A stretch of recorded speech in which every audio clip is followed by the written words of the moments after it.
Bonjour à tous. Alors aujourd'hui, on s'intéresse à un système différentiel. On est en fait dans le chapitre, c'est un peu déguisé, on va utiliser les matrices. Et la diagonalisation ici. Donc on va transformer ça en une équation donc matricielle. Ça veut dire qu'ici, on va écrire donc x', alors tout est en fonction de t, hein, une variable réelle. Ici, on résout dans R3. Donc ici, on va mettre en place donc un produit matriciel, donc avec x de t, y de t, z de t, et la matrice. Alors j'ai mis le système dans une forme très lisible, donc ça fait 0, 1, 1, moins 1, 2, 1, 1, 0, 1. Voilà, une fois que vous avez ça, comment est-ce qu'on va procéder? L'idée, c'est d'utiliser, donc, quand c'est possible, le fait que la matrice A est diagonale. D'accord? Donc là, on va aller regarder déjà, donc, on va chercher le spectre de A, donc on calcule son polynôme caractéristique. D'accord? Donc, on est amené à calculer donc, le déterminant de A moins x fois l'identité, donc ordre 3. J'obtiens donc ici moins x, 1, 1, moins 1, 2, moins x, 1, 1, 0, 1, moins x. Ça se présente toujours à peu près de la même façon. Hein. Ici, on regarde les lignes, on fait des combinaisons pour faire après des factorisations possibles. Donc là, regardez, si je fais la première ligne moins la deuxième, ça fait quoi? Ça fait du 1 moins x. Ici, moins 1 plus x. Ça, c'est super parce que vous allez pouvoir factoriser parce qu'ici, ça fait un 0. D'accord? Et ensuite, on recopie ça pour l'instant. Il faut y aller très sereinement. On factorise, donc par... Alors, je vais factoriser par x moins 1, par exemple. Donc, j'obtiens moins 1, 1, 0. Et là, on va faire quoi? Eh bien, regardez, on va faire apparaître... On a déjà un 0 ici. Donc, on va, avec ces deux coefficients, faire apparaître un deuxième 0 sur la première ligne. Donc, on va à la première... à la deuxième colonne, lui ajouter la première. Donc, je laisse ceci comme ça. Donc ça fait 0. J'ajoute, donc ça ne fera plus que 1 moins x, et là j'obtiens 1, 0, 1, 1 moins x. On va développer par rapport au premier terme, donc ça c'est le plus simple à faire, il n'y a pas de signe moins qui va apparaître. Donc il me reste x moins 1, fois donc, alors vous pouvez encore essayer de faire des combinaisons, hein. Par exemple, vous pouvez, hein, dans ce déterminant ici, hein, ce mineur là, vous pouvez ajouter les deux lignes, vous faites ligne 1 plus signe 2, ça fait 2 moins x, 2 moins x. D'accord? Donc l'avantage, c'est que ça veut dire qu'on peut factoriser par 2 moins x. Il vous restera 1, 1, 1, 1 moins x. Et on a terminé parce que là, le dernier déterminant il est très simple. Il y a une diagonale qui vaut 0, il reste moins x. On obtient donc ici, alors, x, x moins 1, x moins 2 avec un moins devant, c'est tout à fait normal. Donc on a un spectre, le spectre de notre matrice. Donc il y a trois valeurs propres différents, donc c'est 1, 2 et 0, donc je vais plutôt les mettre dans l'ordre 0, 1 et 2. Trois valeurs propres dans un espace de dimension 3, donc notre matrice est diagonalisable. Chaque sous-espace propre sera de dimension obligatoirement 1, donc on est dans le cas le plus simple de la diagonalisation. Maintenant, il faut aller chercher un vecteur propre pour chacun de ces sous-espaces de dimension 1, donc on s'attaque d'abord à 0, donc on résout, alors ici, hein, ça veut dire qu'on aura du x, y plus z égale 0, moins x plus 2y plus z égale 0, x plus z égale 0. Vous savez que ça donne ici quelque chose de dimension 1, donc forcément, hein, vous allez pouvoir exprimer une des trois variables en fonction, deux des trois variables en fonction d'une troisième. Donc on va peut-être par exemple choisir x, donc z est égal à moins x.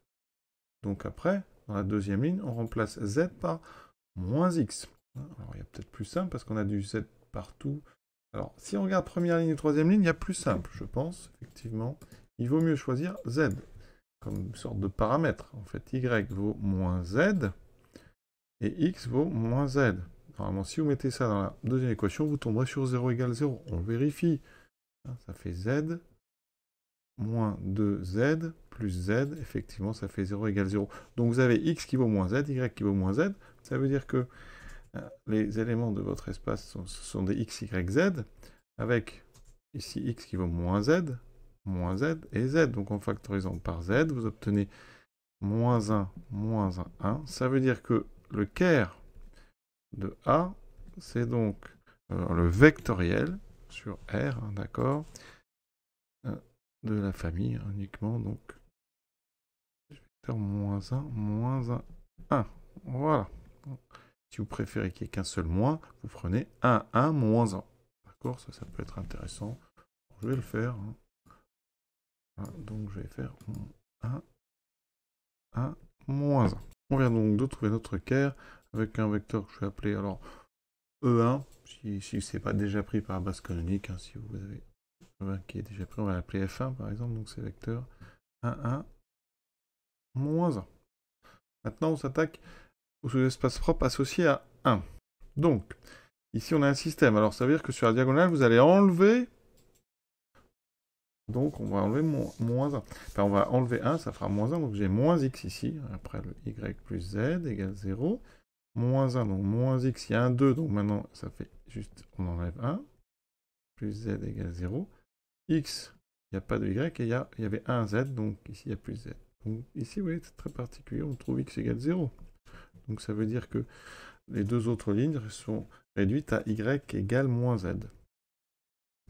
Donc ça veut dire que vos éléments ici ont tous un 0 ici, ont un moins z ici et un z là. Ça veut dire qu'en factorisant, on a donc du 0 moins 1.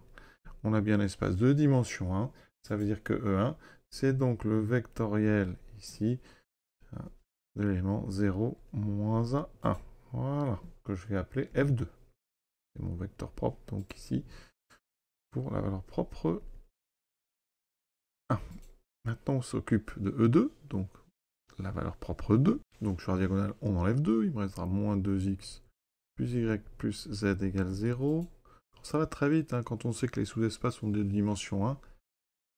Donc ici, on enlève 2, donc j'avais 2, il n'y a plus de y.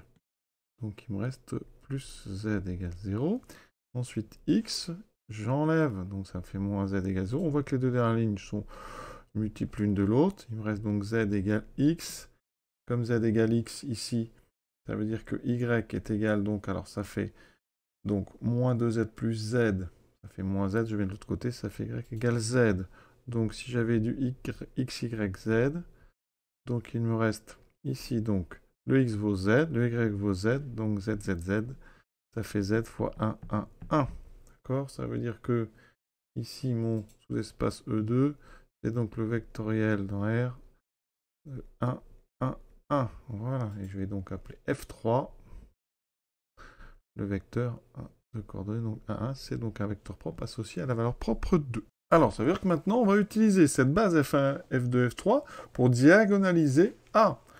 D'accord? Et la matrice de passage, alors, on n'en aura pas besoin, mais elle est comme ceci. Donc 1, 1, moins 1, 0, moins 1, 1, 1, 1, 1. Et dans ce cas-là, la matrice A, elle vaut P, D, P-1. Alors maintenant, on revient à notre système différentiel. On avait quoi, nous? On avait donc A x qui est égal à x'. On fait un changement. Ça veut dire qu'ici, les nouvelles coordonnées dans la nouvelle base, hein, donc on va quand même être précis, la base bêta, c'est donc la base F1, F2, F3. Et il y a la base canonique, alors peut-être on va l'appeler bêta', et la base canonique, c'est donc E1, E2, E3. Donc nous, à x égale x', c'est dans la base canonique. On va passer dans la base bêta'. Dans ce cas-là, petit changement. On aura donc, il faut bien comprendre que x égale à py. Y, c'est les coordonnées dans la base bêta'. D'accord? On aura de même x' qui est égal à py'. On met ça dans notre égalité. Ax égale x'. Ça veut dire que A, on a dit, dans cette nouvelle base, c'est p d p-1 fois x égale x'. Mais x, on l'a dit, c'est py. Et x', c'est py'. Ici, par associativité, on peut enlever p-1 fois p, ça fait l'identité. Il me reste pd y égale py'. On multiplie par p-1 des deux côtés qu'on n'a pas calculé, on n'a pas besoin. Et il me reste dy égale y'. Ça veut dire que maintenant, je vais résoudre. Y' égale dy. C'est beaucoup plus simple parce que d, c'est une diagonale. Et donc, pour bien vous comprendre, on va écrire ce système diagonal. Donc, y, je vais l'appeler x1, y1, z1, pour ne pas mélanger avec x, y, z, d'accord? Ça veut dire que y', c'est la dérivée de chacun. Mon système, regardez, il est tout simple. Ça veut dire que x1', hein, quand on utilise la diagonale, il va vous rester uniquement, donc, d, je ne l'ai pas écrit, mais la diagonale, c'est première valeur propre 0, la deuxième c'est 1, la deuxième c'est 2. Donc ça, c'est votre diagonale. Donc quand je fais ça, y', y1', ça fait 0. y1' fera une fois y1 et z1' fera 2 fois z1. Ça, on sait résoudre chacune de ces trois équations différentielles. On en déduit ici que x1, c'est une constante, donc je vais l'appeler C1. C1 appartient à R. y1, alors là, y' égale y, on sait que c'est de l'exponentielle t, donc c'est C2 exponentielle t. C2 appartenant à R. Et Z1, c'est de y', enfin, y' égale 2y, donc c'est du C3 exponentielle 2t. On a donc trouvé y1, enfin x1, y1 et z1, d'accord, donc on a y. Et que c'est là que c'est très rusé, c'est que x, hein, il faut bien comprendre, c'est p fois y, et p on le connaît. Hein, p c'est la matrice formée par des colonnes qui sont les coordonnées des vecteurs de notre base de vecteurs propres. Donc quand vous multipliez ici, hein, vous allez donc multiplier, ça donne quoi? Vous allez donc multiplier la première colonne par x1, la deuxième par y1 et la troisième par z1. C'est le produit qui veut ça. Ça veut dire que notre x de t, on va mettre t, ça va donc être la constante numéro 1 fois donc ici le premier, donc c1, plus 0 fois ici le y1 de t, donc c2 exponentielle t, plus c3 fois... pardon, j'ai dit qu'il y avait un 0, donc il n'y a pas le deuxième, j'ai dit des bêtises. Vous aurez donc 0 fois le deuxième, le y1, et vous aurez une fois le z1. Donc c3 exponentielle de t. Pour y de t, donc je fais le produit. Donc c'est la deuxième ligne maintenant. 1 moins 1, 1, donc une fois c1, moins une fois y1, donc moins c2 exponentielle t, et plus ici c3 exponentielle de t. Et pour z de t, on utilise la troisième ligne de la matrice de p, donc moins 1 d'abord, donc moins c1, plus c2 exponentielle t, plus c3 exponentielle de t, et toujours c1. c2, c3, c'est des constantes réelles, donc elles sont dans R3. Et ça, c'est la solution donc, de notre système différentiel. Donc important, il faut bien retenir, ça permet aussi d'apprendre à diagonaliser, à utiliser justement les changements de base. Donc votre AX égale X', grâce à ça, AX égale PY, et votre matrice de passage constituée des colonnes qui sont les coordonnées des vecteurs propres, vous arrivez à Y' égale DY. Une fois qu'on est dans cette base, le système différentiel est très simple, d'accord, puisque la matrice est diagonale. Donc on résout des équations très simples, ici du premier ordre, donc on a des exponentielles simples, et après, hein, on remultiplie, donc, et c'est là l'idée, c'est qu'on n'a pas besoin de P-1, hein, on a un gain de temps par rapport à... Parfois on a besoin de P-1, là on n'a pas besoin de P-1, on a juste besoin de réutiliser P et les colonnes qui sont les coordonnées de vos vecteurs propres. Donc c'est un joli exercice, hein, je trouve toujours, hein, c'est très sympa, ça utilise bien la diagonalisation, ça utilise le changement de base, hein, ça permet comme ça d'asseoir un petit peu ses connaissances sur ce thème-là. Voilà, je vous souhaite une bonne fin de journée, à bientôt.